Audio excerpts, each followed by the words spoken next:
हरे कृष्णा प्रभु जी, दंडवत प्रणाम। हरे कृष्ण। हरे कृष्ण प्रभु जी, दंडवत प्रणाम। हरे कृष्ण। हरे कृष्णा प्रभु जी। हरे कृष्ण।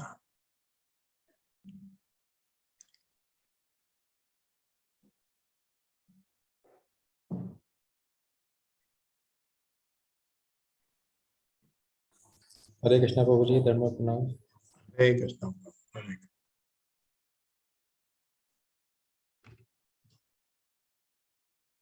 हरे कृष्णा प्रभु जी, दंडवत प्रणाम। हरे कृष्ण माता।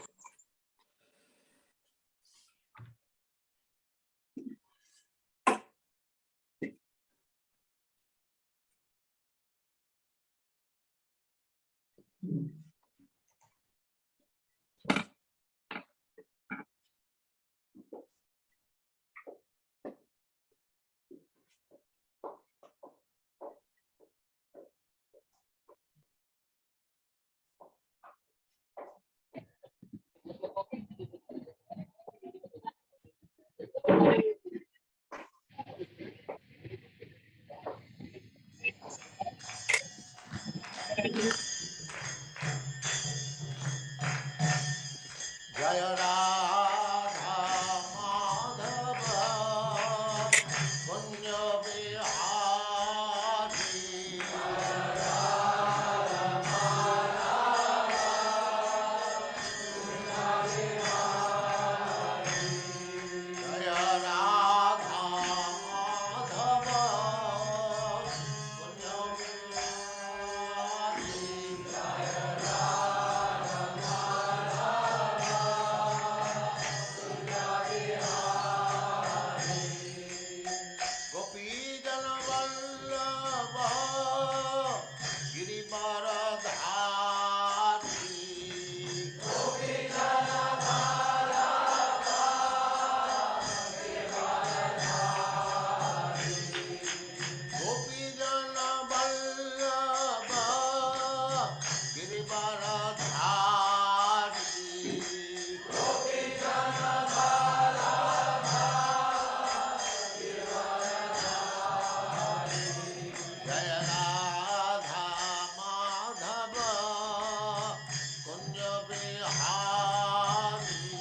ओम नमो भगवते वासुदेवाय। ओम नमो भगवते वासुदेवाय। ओम नमो भगवते वासुदेवाय। ओम नमो भगवते वासुदेवाय। ओम नमो भगवते वासुदेवाय। ओम नमो भगवते वासुदेवाय। नारायणं नमस्कृत्य नारायणं नमस्कृत्य नरं चैव नरोत्तमं नरं जय चैव नरोत्तमम् देवीं सरस्वतीं व्यासं देवीं सरस्वती व्यासं ततो जयमुदीरयेत्। ततो यमुदीरये नष्टप्रायेषु अभद्रेषु नष्टप्रायेषु भद्रेषु नित्यं भागवत सेवया नित्यं भागवत सेवया भगवते उत्तम श्लोके भगवते उत्तमश्लोके भक्तिर्भवति नैष्ठिकी। भक्तिर्भवति नैष्ठिकी। हरे कृष्णा। आप हरे सबका कृष्ण स्वागत है। प्रभु जी। हरे कृष्ण प्रभु जी। प्रभु जी दंडवत प्रणाम। हरे कृष्णा। 34वें श्लोक से आगे बढ़ते हैं। 33 हो गया था ना कल। जी प्रभु। शिविराय निनिशन्तं रज्ज्वा बद्ध्वा रिपुं बलात्। शिबिराय निनिशन्तं रज्ज्वा बद्ध्वा रिपुं बलात्। प्राह अर्जुनं प्रकुपितो भगवान् अम्बुजे क्षणः। शिबिराय निनिशन्तं रज्ज्वा बद्ध्वा रिपुं बलात्। प्राह अर्जुनं प्रकुपितो भगवान् अम्बुजे क्षणः। हाँ मेरे साथ। शिबिराय निनिशन्तं शिबिराय निनिशन्तं रज्ज्वा बद्ध्वा रिपुं बलात्। रज्ज्वा बद्ध्वा रिपुं बलात्। प्राह अर्जुनं प्रकुपितो अर्जुनं प्रकुपितो भगवान् अम्बुजे क्षणः। भगवान् अम्बुजैषणः। शिबिराय निनिशन्तं शिबिराय निनिशन्तं रज्ज्वा बद्ध्वा रिपुं बलात्। रज्ज्वा बद्ध्वा रिपुं बलात्। प्राह अर्जुनं प्रकुपितो अर्जुनं प्रकुपितो भगवान् अम्बुजे क्षणः। भगवान् अम्बुजैषणः। शब्दार्थ है शिबिराय सेना के पड़ाव में निनिशंतम लाते हुए रज्ज्वा रस्सियों से बद्ध्वा बधा हुआ रिपुम शत्रु को बलपूर्वक प्राह कहा अर्जुनम अर्जुन से प्रकुपितः क्रुद्ध भगवान ने अम्बुज ईक्षणः अपने कमल सदृश नेत्रों से देखने वाले। भावार्थ है अश्वत्थामा को बांध देने के बाद अर्जुन ने उसे सेना के पड़ाव की ओर ले जाना सेना के पड़ाव की ओर ले जाना चाह रहा था कि अपने कमल नेत्रों से देखते हुए भगवान श्री कृष्ण ने क्रुद्ध अर्जुन से इस प्रकार कहा। मेरे साथ पढ़िए। अश्वत्थामा को बांध देने के बाद अश्वत्थामा को बांध लेने के बाद अर्जुन उसे सेना के पड़ाव की ओर ले जाना चाह रहा था कि अपने कमल नेत्रों से देखते हुए भगवान श्री कृष्ण ने क्रुद्ध अर्जुन से इस प्रकार कहा।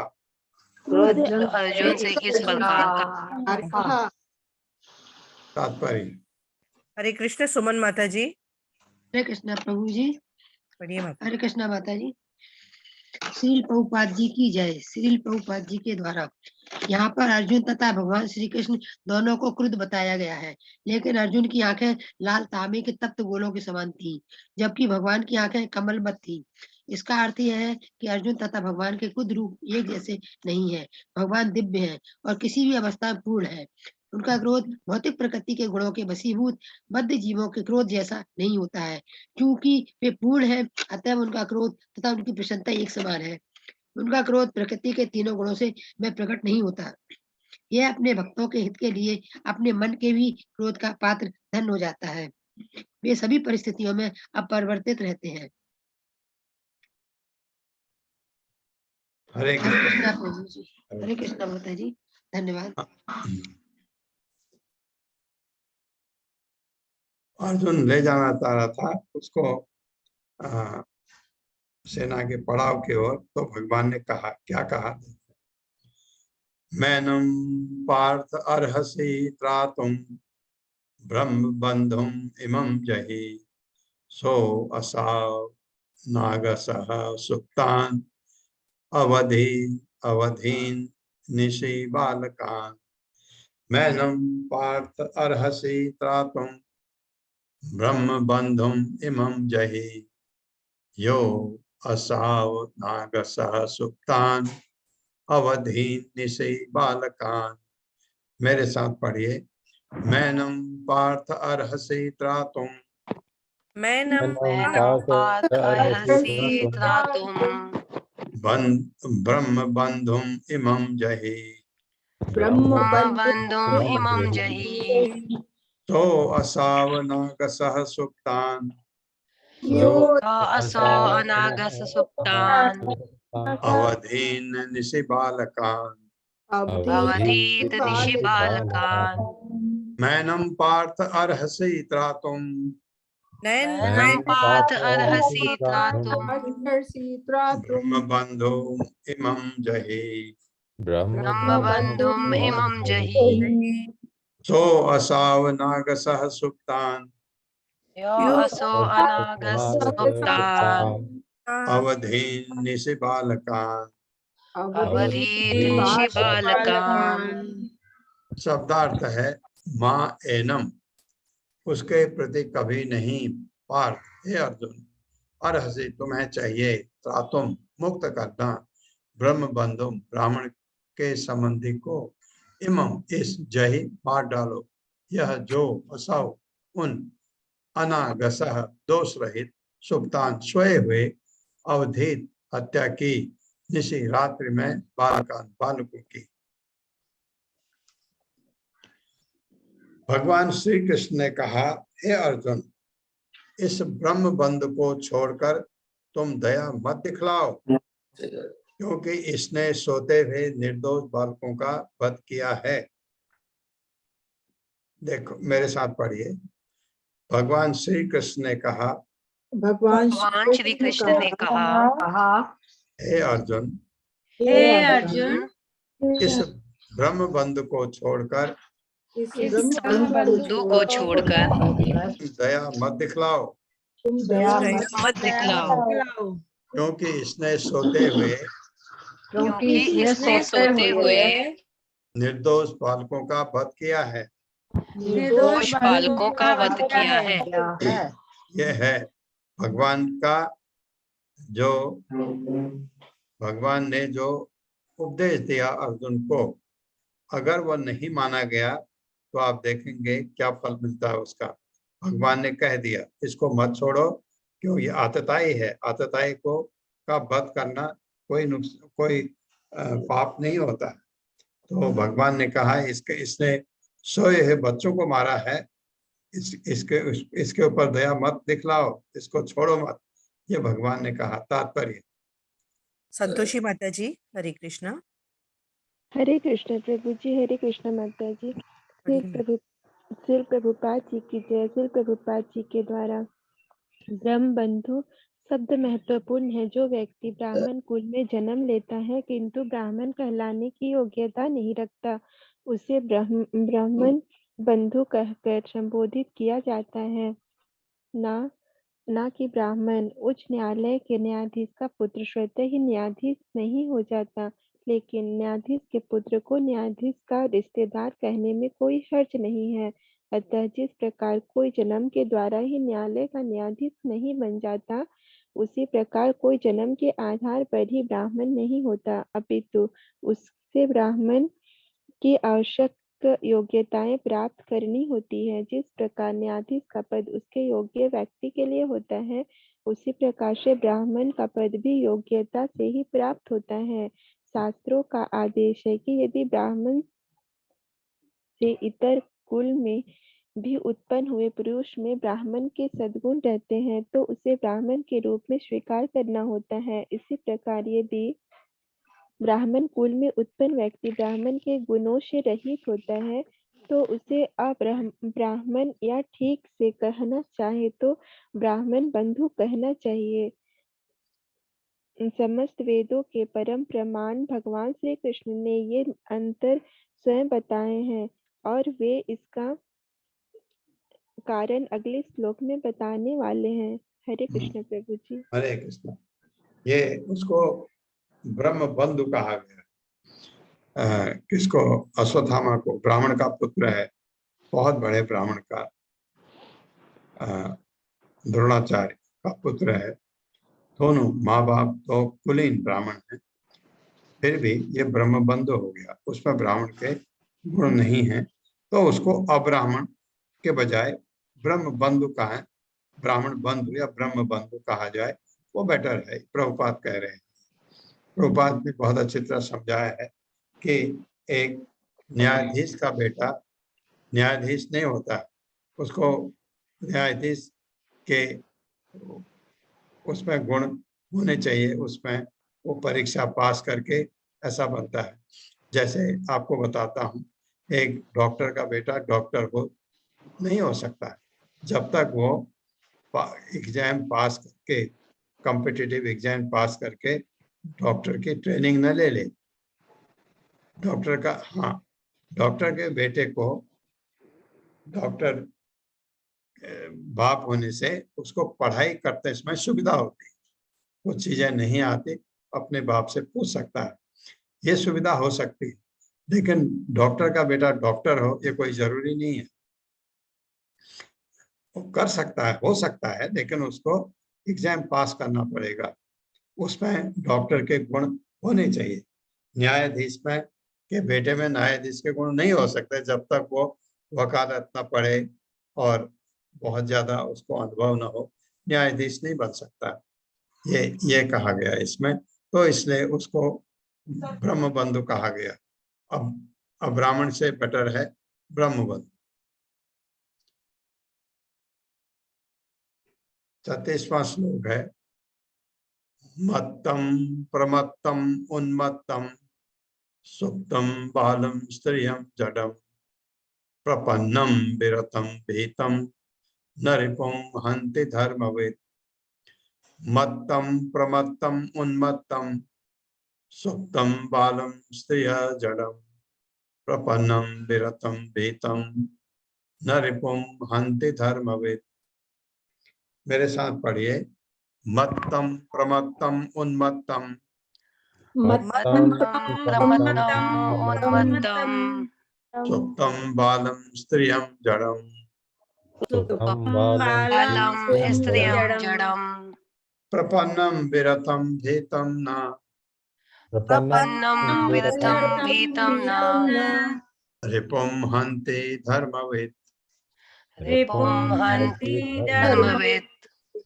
मत्तम प्रमत्तम उन्मत्तम मत्तं प्रमत्तं उन्मत्तं सुप्तम बालम स्त्रिय जडम बालं स्त्रियं जडं प्रपन्नम विरतम भीतम न प्रपन्नं विरतं भीतं न रिपुम हन्ति धर्मवित्। रिपुं हन्ति धर्मवित्। शब्दार्थ है, मत्तम लापरवाह को, प्रमत्तम नशे में रहने वाले को, उन्मत्तम पागल को, सुप्तम सोए हुए को, बालम बालक को, स्त्रियम स्त्री को, जडम मूर्ख को, प्रपन्नम शरणागत को, विरतम रथ विहीन को, भीतम भयभीत को, न नहीं रिपुम शत्रु को हंति मारते हैं। धर्मविद धार्मिक नियमों का ज्ञाता। भावार्थ है जो मनुष्य धर्म के सिद्धांतों को जानता है वह ऐसे शत्रु का वध नहीं करता जो असावधान हो, जो नशे में उत्पन्न उन्मत्त हो, जो पागल हो, जो सोया हुआ हो, जो डरा हुआ हो या जो व्रत विहीन हो। नहीं वह किसी बालक, स्त्री, मूर्ख प्राणी अथवा शरणागत जीव का वध करता है। मेरे साथ पढ़िए। जो मनुष्य जो मनुष्य धर्म के सिद्धांतों को जानता है धर्म धर्म के सिद्धांतों को जानता है वह ऐसे शत्रु का वध नहीं करता वह ऐसे शत्रु का वध नहीं करता जो असावधान, जो असावधान, नशे में उन्मत्त, नशे में उन्मत्त, पागल, पागल, सोया हुआ, डरा हुआ या रथ विहीन हो। या रथ विहीन हो। नहीं वह है किसी बालक, बालक, स्त्री, स्त्री, मूर्ख प्राणी मूर्ख प्राणी अथवा शरणागत जीव का वध करता है। अथवा शरणागत जीव का वध करता है। हाँ, यह है धर्म का सिद्धांत। न तो आप किसी असावधान व्यक्ति को मार सकते हैं, न उसको जो नशे में उन्मत्त है, न वो जो पागल है, न उसे जो सोया हुआ है, न उसे जो डरा हुआ है, या न उसे जो रथ विहीन हो। जो व्रत विहीन है उसे भी नहीं मार सकते। उसके अलावा आप किसी बालक को, किसी स्त्री को या कोई मूर्ख प्राणी हो उसे, या जो आपके शरणागत उसको, उसका वध नहीं किया जाता है। ये धर्म कहता है। तो जो धर्म मानता है वो इन चीजों को कभी नहीं कहेगा। ये भगवान बता रहे हैं। हरे कृष्ण। अनीता माता जी। हरे कृष्ण प्रभु जी, हरे कृष्ण माता जी। तात्पर्य शील प्रभुपाद द्वारा, शील प्रभुपाद की जय। धर्म के ज्ञाता योद्धा द्वारा कभी ऐसे शत्रु को नहीं मारा जाता जो प्रतिरोध ना करे। पुराने समय में धर्म युद्ध के सिद्धांतों के आधार पर लड़े जाते थे, किसी इंद्रिय तृप्ति के लिए नहीं। यदि शत्रु प्रमत्त हो, सोया हो इत्यादि जैसा कि ऊपर कहा गया है, तो उसे कभी भी मारना नहीं चाहिए। धर्म युद्ध के ऐसे कुछ नियम हैं। पूर्व काल में कभी भी स्वार्थी राजनेताओं की सनक के कारण युद्ध की घोषणा नहीं की जाती थी। युद्ध पापों से रहित धार्मिक नियमों के आधार पर लड़े जाते थे। धार्मिक सिद्धांतों के अनुसार की गई हिंसा तथा कथित अहिंसा से कहीं श्रेष्ठ होती है। हरे कृष्णा प्रभु जी। हरे कृष्ण, हरे कृष्ण। बड़ा अच्छा कहा।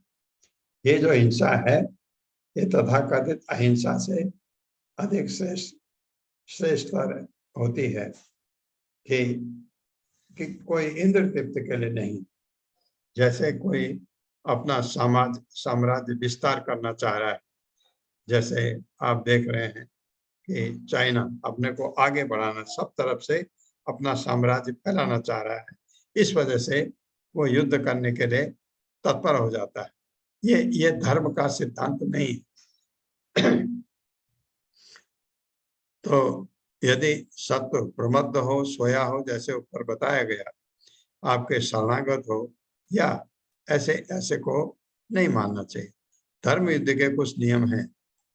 पूर्व काल में कभी भी स्वार्थी राजनेताओं की सनक के कारण युद्ध की घोषणा नहीं की जाती थी। युद्ध पापों से रहित धार्मिक नियमों के आधार पर लड़े जाते थे और बड़ा अच्छा नियम था। पहले दोनों तरफ से शंख बजेंगे तो मतलब दोनों तैयार हैं। शाम को 5 बजे शंख बजेंगे, युद्ध बंद। युद्ध खत्म होने के बाद एक दूसरे के शिविर में भी चले जाते थे लोग। ऐसा है, बस युद्ध की बड़े अच्छे नियम थे, ये बताया गया।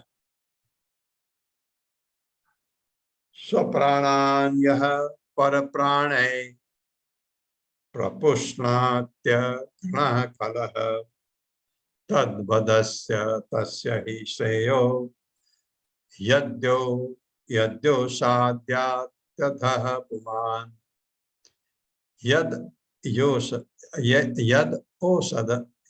ओषध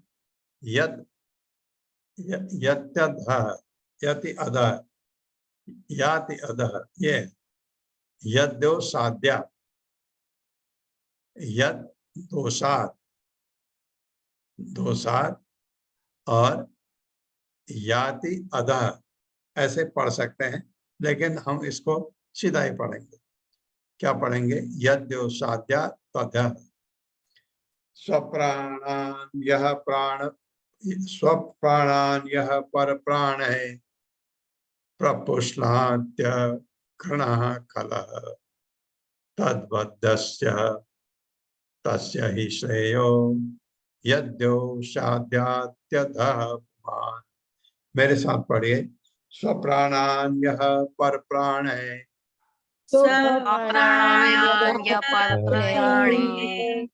प्रपुष्णात्य घृणः खलः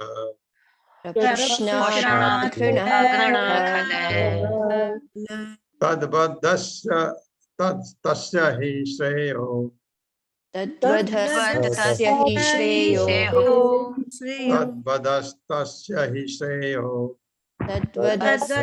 हि श्रेयो यद्यो साध्यात्यतः पुमान्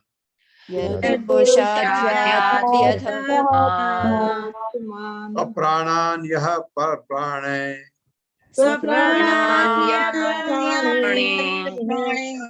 प्रपुष्णात्य घृणः खलः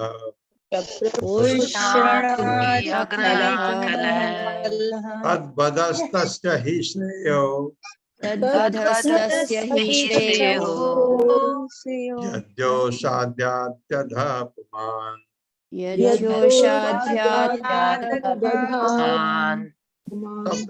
है।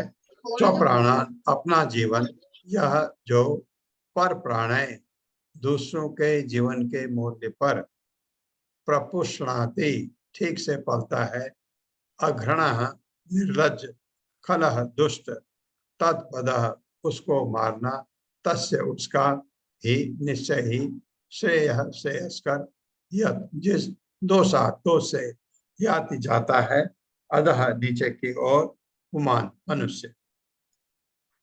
ऐसा क्रूर तथा दुष्ट व्यक्ति जो दूसरों के प्राणों की बलि पर पलता है उसका वध किया जाना उसके लिए ही हितकर है, अन्यथा अपने ही कर्मों से उसकी अधोगति होती है। ऐसे व्यक्ति जो ऐसे निर्दोष लोगों को मारते जा रहा है उसको अगर कोई मार दे, वो जो मरा उसके हित के लिए है, क्योंकि वो और पाप करता जाता है।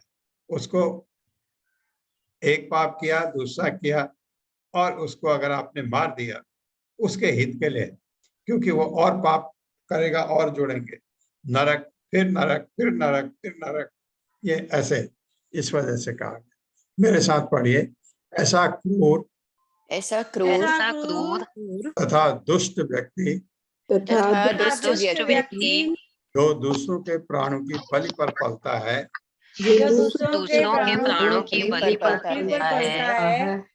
उसका वध किया जाना उसके लिए ही हितकर है, अन्यथा अपने ही कर्मों से उसकी अधोगति होती है। तात्पर्य। हरे कृष्ण। रश्मि माता जी। हरे कृष्ण माता जी। हरे कृष्ण प्रभु जी। हाँ, श्रील पढ़िए। प्रभुपाद की जय। श्रील प्रभुपाद द्वारा तात्पर्य, जो व्यक्ति क्रूरता तथा निर्लज्जता पूर्वक दूसरों के जीवन की बलि पर पलता है उसके लिए प्राण का बदला प्राण ही उपयुक्त दंड है। राजनीतिक नैतिकता का तकाजा है कि क्रूर व्यक्ति को नरक जाने से बचाने के लिए उसे प्राण दंड दिया जाए। यदि शासन किसी हत्यारे को प्राण दंड देता है तो अपराधी के लिए ये अच्छा होता है, क्योंकि उसे अगले जन्म में इस हत्या के कर्म के लिए फल भोगना नहीं पड़ता। ऐसा प्राण दंड उस हत्यारे के लिए न्यूनतम संभव दंड है। और स्मृति शास्त्रों में कहा गया है कि जिन्हें राजा द्वारा प्राण के बदले प्राण के आधार पर दंडित किया जाता है वे अपने सारे पापों से मुक्त हो जाते हैं, यहाँ तक कि वे स्वर्गलोक जाने के पात्र भी बन जाते हैं। नागरिक संहिता तथा धार्मिक सिद्धांतों के महान रचनाकार मनु के अनुसार पशु के मारने वाले तक को हत्यारा समझना चाहिए, क्योंकि पशु मांस कभी भी सभ्य मनुष्य का भक्ष्य नहीं होता। सभ्य मनुष्य का मुख्य कर्तव्य तो भगवत धाम वापस जाने के लिए अपने आप को योग्य बनाना है। उनका कहना है कि पशुओं के वध के पीछे पापी गिरोहों का नियत षड्यंत्र रहता है, अतः वे उसी प्रकार दंडनीय है जिस प्रकार एक षड्यंत्रकारी गिरोह को जो सामूहिक रूप से किसी मनुष्य की हत्या करते हैं। जो पशु वध की आज्ञा देता है, जो पशु वध करता है, जो काटे गए पशुओं को बेचता है, जो पशु मांस पकाता है, जो ऐसे भक्ष्य का वितरण करता है और वो भी जो ऐसे पकाए भक्ष्य को खाता है, वे सभी हत्यारे हैं और वे सभी प्रकृति के नियमों के द्वारा दंडनीय हैं। चाहे कोई कितनी ही वैज्ञानिक प्रगति क्यों न कर ले, ये जीव को उत्पन्न नहीं कर सकता। अतः मनमानी करके किसी जीव का वध करने का किसी को भी अधिकार नहीं है। पशु भक्षकों के लिए शास्त्रों में सीमित पशु यज्ञों की अनुमति है और ऐसी अनुमति भी कसाई घरों के खोलने पर प्रतिबंध लगाने के लिए है, न कि पशु वध को प्रोत्साहित करने के लिए। शास्त्रों में जिस विधि के अनुसार अंतर्गत पशु यज्ञ की अनुमति दी गई है वो बलि किए जाने वाले पशुओं तथा पशु भक्षकों दोनों के ही हित में है। ये पशु के हित में यूं है क्योंकि बलि होने वाला पशु वेदी में बलि होते ही मनुष्य योनि प्राप्त कर लेता है और पशु भक्षक भी स्थूल पापों से बच जाता है। सुनियोजित रूप से चलाए जा रहे कसाई घर ऐसे विभत्स स्थान हैं जो समाज, राष्ट्र तथा सामान्य जनता के लिए सभी प्रकार के भौतिक अनिष्टों को पनपने के स्थान हैं। इनके द्वारा दिए जाने वाले मांस का भक्षण करना ही ये स्थूल पाप है। ये भौतिक जगत स्वयं ही चिंताओं से भरा हुआ स्थान है और उसमें पशुओं के वध को प्रोत्साहित करने से सारा वातावरण युद्ध, महामारी, अकाल तथा अन्य कई अवांछित विपत्तियों से अधिकाधिक दूषित होता जाता है। हरे कृष्ण प्रभु जी। हरे कृष्ण। हरे कृष्ण। बहुत अच्छा लिखा है। हाँ, बहुत अच्छा। प्रभुपाद ने इतना बता दिया है और ये बहुत जरूरी है हमारे लिए जानना। बहुत अच्छे से समझाया है। अतएव वे उसी प्रकार दंडनीय है जिस प्रकार के षड्यंत्रकारी गिरोह जो सामूहिक रूप से किसी मनुष्य की हत्या करते हैं। अब सुनिए, जो पशु वध की आज्ञा देता है, जो पशु वध करता है, जो काटे गए पशु को बेचता है, जो पशु मांस खाता है, जो ऐसे भक्ष्य का वितरण करता है और वह भी जो ऐसे पकाए भक्ष्य को खाता है, वे सभी हत्यारे, सबको एक साथ दंड मिलेगा। तो ये सब नरक जाने के रास्ते हैं। ये प्रभुपाद ने बहुत अच्छा समझाया है और मनमाने ढंग से किसी जीव का वध करने का किसी को भी अधिकार नहीं है। पशु भक्षकों के लिए शास्त्र में सीमित पशु यज्ञों की अनुमति और ऐसी अनुमति भी कसाई घरों को खोलने पर प्रतिबंध लगाने के लिए है कि ये चीज ना हो, ऐसा इसलिए वो अनुमति दी गई है, न कि पशु वध को प्रोत्साहित करने के लिए। शास्त्र में जिस विधि के अंतर्गत पशु यज्ञ की अनुमति दी गई है वह बलि दिए जाने वाले पशु तथा पशु भक्ष्य दोनों के हित में है। एक तो पशु जो है वो मनुष्य योनि में आ सकता है, बलि होने वाले पशु वेदी में बलि होते ही मनुष्य योनि प्राप्त कर लेता है और पशु भक्षक भी स्थूल पापों से बच जाता है, क्योंकि उसने ये काम किया जिससे पशु का अच्छा हो गया, जिसको मारा तो उसको उसका पुण्य का भागी हो गया। लेकिन ये चीज कलयुग में संभव नहीं है, क्योंकि ये जो बलि होती है इसके जो मंत्र हैं, बल्कि यहाँ तक आप समझिए वो जो पंडित मंत्र पढ़ता है वो कभी कभी उसको चेक भी करता था कि ये जा रहा है नहीं मनुष्य होने में, फिर वापस ले आता था। इतने इतने महान उनमें वो था, शक्ति थी मंत्रों को पढ़ के, क्योंकि मंत्रों का उच्चारण सबसे जरूरी होता है इनमें। तो वो अब संभव नहीं है, इसलिए कलयुग में तो ये पॉसिबल नहीं है। कलयुग में इसलिए पशु बलि बिल्कुल गलत है। अब पशु को खाना ही नहीं चाहिए किसी ढंग से भी। प्रतिश्रुतं च भवता पांचालय शृण्वतो मन्मा आहरिष्ये शिरस्तस्य यस्ते मानिनि पुत्रः। प्रतिश्रुतं च भवता पांचालय शृण्वतो मम आहरिष्ये शिरस्तस्य यस्ते मानिनि पुत्रः। मेरे साथ पढ़िए। प्रतिश्रुतं च भवता प्रतिश्रुतं च भवता पांचालय शृण्वतो मम पाञ्चाल्ये शृण्वतो मम आहरिष्ये शिरस्तस्य आहरिष्ये शिरस्तस्य यस्ते मानिनि पुत्रः। यस्ते मानिनि पुत्रः। प्रतिश्रुतं च भवता प्रतिश्रुतं च भवता पांचालय शृण्वतो मम पाञ्चाल्ये शृण्वतो मम आहरिष्ये शिरस्तस्य आहरिष्ये शिरस्तस्य यस्ते मानिनि पुत्रः।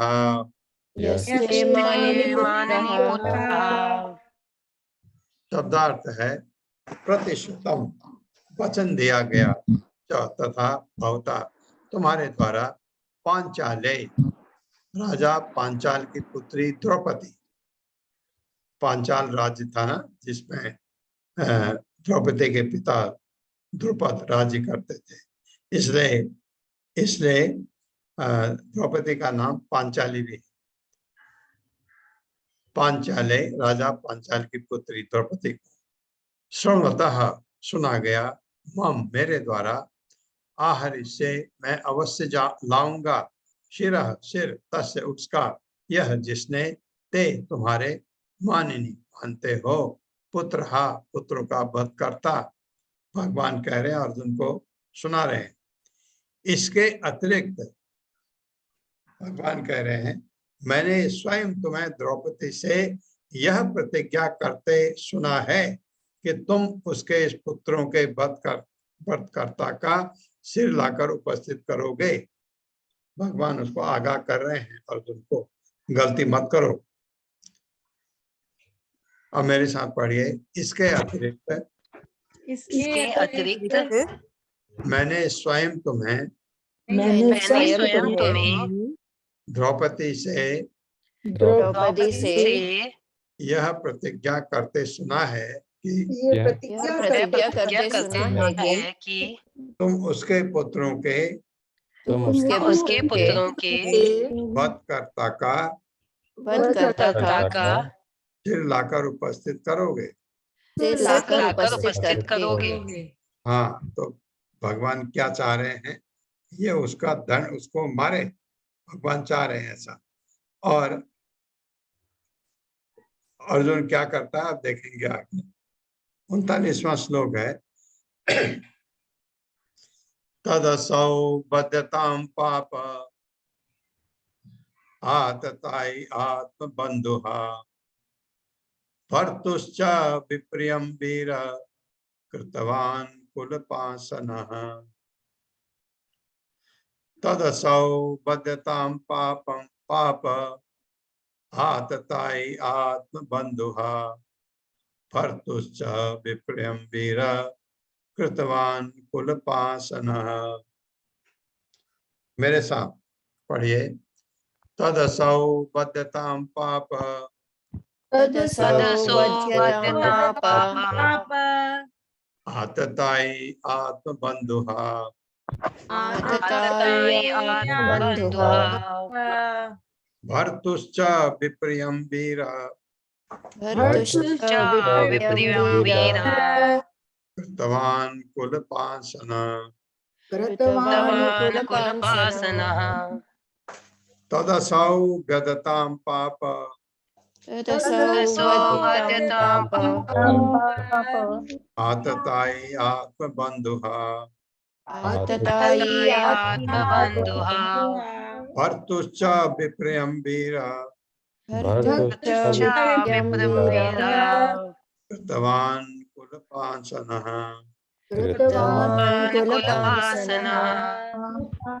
शब्दार्थ तत् अतः असौ यह आदमी बद्धता मारा जाएगा पाप पापी आतताई हमला करने वाला आत्म अपने बंधुहा पुत्रों को मारने वाला भर्तुह स्वामी च भी विप्रियम संतुष्ट न करके वीर हे योद्धा कृतवान करने वाला कुल पासनः कुल की राख।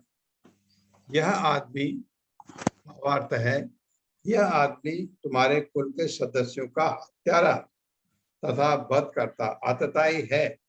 यही नहीं उसने अपने स्वामी को भी असंतुष्ट किया है। कौन था स्वामी? दुर्योधन। क्या असंतुष्ट किया? दुर्योधन के पास जब वो द्रौपदी के पुत्र का सिर लेके गया खुश होगा करके तो कुछ नहीं हुआ। उसने कहा ये तो जघन्य पाप कर दिया तुमने। ये वह अपने कुल की राख कुलांगार है, तुम तत्काल इसका वध कर दो। भगवान कह रहे हैं। भगवान का कहना मानता नहीं मानता अर्जुन देखते हैं। मेरे साथ पढ़िए। यह आदमी तुम्हारे ही कुल के सदस्यों का तुम्हारे ही कुल के सदस्यों का हत्यारा तथा वध करता यानी आतताई है। यानी आतताई है। यही नहीं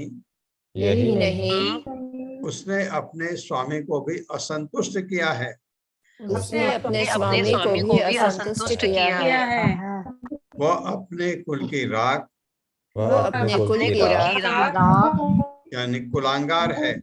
यानी कुलांगार है। तुम तत्काल इसका वध कर दो।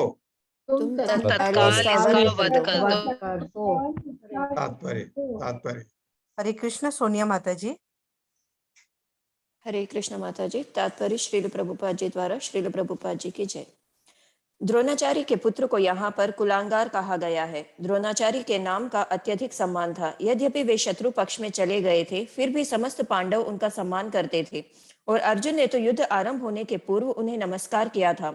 ऐसे करने में कोई बुराई नहीं थी, लेकिन द्रोणाचार्य के पुत्र ने ऐसा कृत्य करके अपने आप को पतित बना लिया था जिसे द्विज द्वारा कभी नहीं किया जाता। द्रोणाचार्य के पुत्र अश्वत्थामा ने द्रौपदी के 5 पुत्र को सोते हुए में हत्या की थी, जिससे उसने अपने स्वामी दुर्योधन को भी प्रसन्न कर दिया था, क्योंकि उसने कभी भी पांडवों को सोते हुए 5 पुत्रों की हत्या के जघन्य कृत्य की अनुमति नहीं दी थी। इसका अर्थ यह हुआ कि वह अर्जुन के ही कुटुंबियों का वध करता बन गया, अतएव वह अर्जुन द्वारा दंडनीय था। शास्त्रों का कथन है कि जो बिना चेतावनी के आक्रमण करता है, पीछे से वार करके मार डालता है, दूसरों के घर में आग लगाता है, किसी अन्य की पत्नी का अपहरण करता है, वह वध के योग्य है। भगवान श्री कृष्ण ने अर्जुन को ये तथ्य याद दिलाए जिससे कि वह उन पर ध्यान दे और तदनुसार कार्यवाही करे। हरे कृष्ण प्रभु जी। हरे कृष्ण माता। भगवान ने कहा उसको ये है आतताई। भगवान ने कहा तुमने तो द्रौपदी को वचन दिया था कि तुम उसका सिर काट के लाओगे, क्योंकि अर्जुन उसको बांध के लाया। तो उसने अर्जुन ने द्रौपदी को कहा था, आपको याद होगा, कि मैं उसका सिर लाऊंगा, तुम उसके सिर पर खड़े होके नहाना, मैं तब तुम्हारे आंसू पोंछूंगा। यह अर्जुन ने कहा था द्रौपदी को, और भगवान याद दिला रहे तूने ये नहीं किया। फिर भगवान ने उसको याद दिलाया, ये आदत आई है, तुम्हारे खानदान के बच्चों को मारा है इसने। और भगवान ने ये भी याद दिलाया अर्जुन को, ये अपने स्वामी को भी खुश नहीं कर पाया। किसको? दुर्योधन को। दुर्योधन ने कहा कि नहीं, ये तुमने ठीक नहीं किया, बच्चों के मारना, जो बच्चों के सिर लेके गया, कि मैंने तो इनको खत्म ही कर दिया। तो वो खुश नहीं हुए। तो ये किसी तरह से उसको, उसका वध होना जरूरी है, ये भगवान उसको बता रहे हैं। अब सूत गोस्वामी क्या करें नैमिषारण्य में, सुनिए। सूत वाचा एवं परीक्षता धर्मम पार्थः कृष्णेन चोदितः नैच्छद् हन्तुं गुरुसुतं यद्यपि आत्महनं महान्। सूत उवाच एवं परीक्षता धर्मं पार्थः कृष्णेन चोदितः नैच्छद् हन्तुं गुरुसुतं यद्यपि आत्महनं महान्। मेरे साथ पढ़िए। सूत उवाच एवं परीक्षता धर्मं एवं परीक्षता धर्मं पार्थः कृष्णेन चोदितः पार्थः कृष्णेन चोदितः नैच्छद् हन्तुं गुरुसुतं नैच्छद् हन्तुं गुरुसुतं यद्यपि आत्महनं महान्। यद्यपि आत्महनं महान्। सूत उवाच एवं परीक्षता धर्मम् एवं परीक्षिता धर्मं पार्थः कृष्णेन चोदितः पार्थः कृष्णेन चोदितः नैच्छद् हन्तुं गुरुसुतं नैच्छद् हन्तुं गुरुसुतं यद्यपि आत्महनं महान्। यद्यपि आत्महनं महान्। शब्दार्थ है सूतः, सूत गोस्वामी ने, उवाच कहा, एवं यह परीक्षता, परीक्षा लेते हुए, धर्मम कर्तव्य के मामले में, पार्थ श्री अर्जुन कृष्णेन भगवान कृष्ण द्वारा चोदितः प्रोत्साहित किए जाने पर न एच्छद नहीं चाहा हन्तुम मारना गुरुसुतम अपने गुरु के पुत्र को यद्यपि आत्महनम पुत्रों का वध करता महान बहुत बड़ा। सूत गोस्वामी ने कहा यद्यपि धर्म में अर्जुन की परीक्षा लेते हुए कृष्ण ने उसे द्रोणाचार्य के पुत्र का वध करने के लिए प्रोत्साहित किया, लेकिन महात्मा अर्जुन को यह विचार नहीं भाया। यद्यपि अश्वत्थामा अर्जुन के ही कुटुंबियों का नृशंस हत्यारा था। क्यों अर्जुन, क्यों, क्या महात्मा क्यों बन गए? क्योंकि गुरु याद आ गए उनको। मेरे साथ पढ़िए। सूत गोस्वामी ने कहा यद्यपि धर्म में अर्जुन की परीक्षा लेते हुए कृष्ण ने उसे द्रोणाचार्य के पुत्र का वध करने के लिए प्रोत्साहित किया। लेकिन महात्मा अर्जुन को यह विचार नहीं भाया। यद्यपि अश्वत्थामा अर्जुन के ही कुटुंबियों का नृशंस हत्यारा था। ये गलती अर्जुन कर रहा है, क्योंकि भगवान जो कहते हैं, भगवान का कहना वो हमारा धर्म होता है। पूरे भगवत गीता में भगवान कहते हैं लड़, अर्जुन कहता है मैं नहीं लड़ता।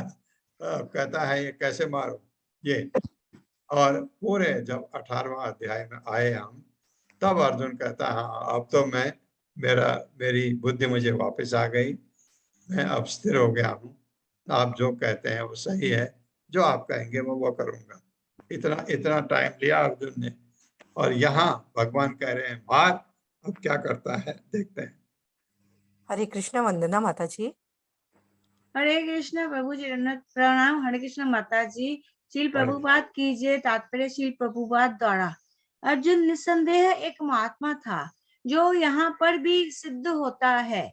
यहाँ पर भगवान कृष्ण स्वयं उसे द्रोण पुत्र का वध करने के लिए प्रोत्साहित करते हैं, लेकिन अर्जुन सोचता है कि उसे अपने महान गुरु के पुत्र को प्राण दान देना चाहिए, क्योंकि भले ही वह उसके गुरु का अयोग्य पुत्र हो, उसने अपनी सनक से ऐसे जघन्य कर्म किए हैं जो किसी के भी हित में नहीं थे, लेकिन आखिर है तो वह द्रोणाचार्य का ही पुत्र है।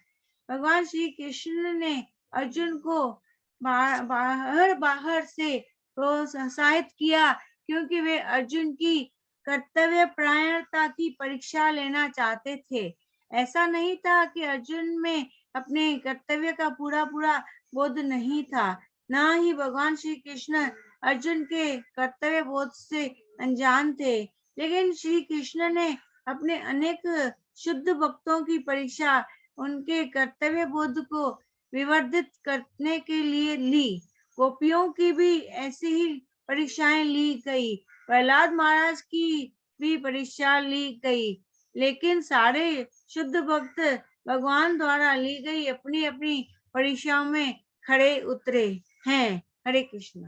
हरे कृष्ण माता जी, हरे कृष्ण।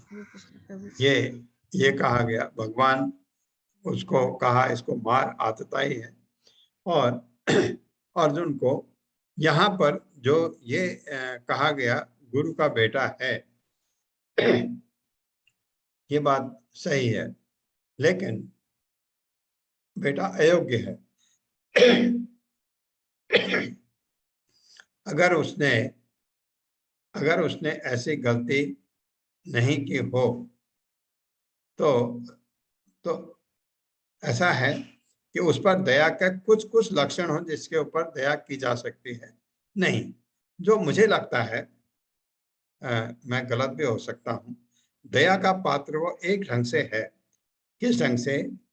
क्योंकि उसकी माँ गौतमी, द्रोणाचार्य की पत्नी,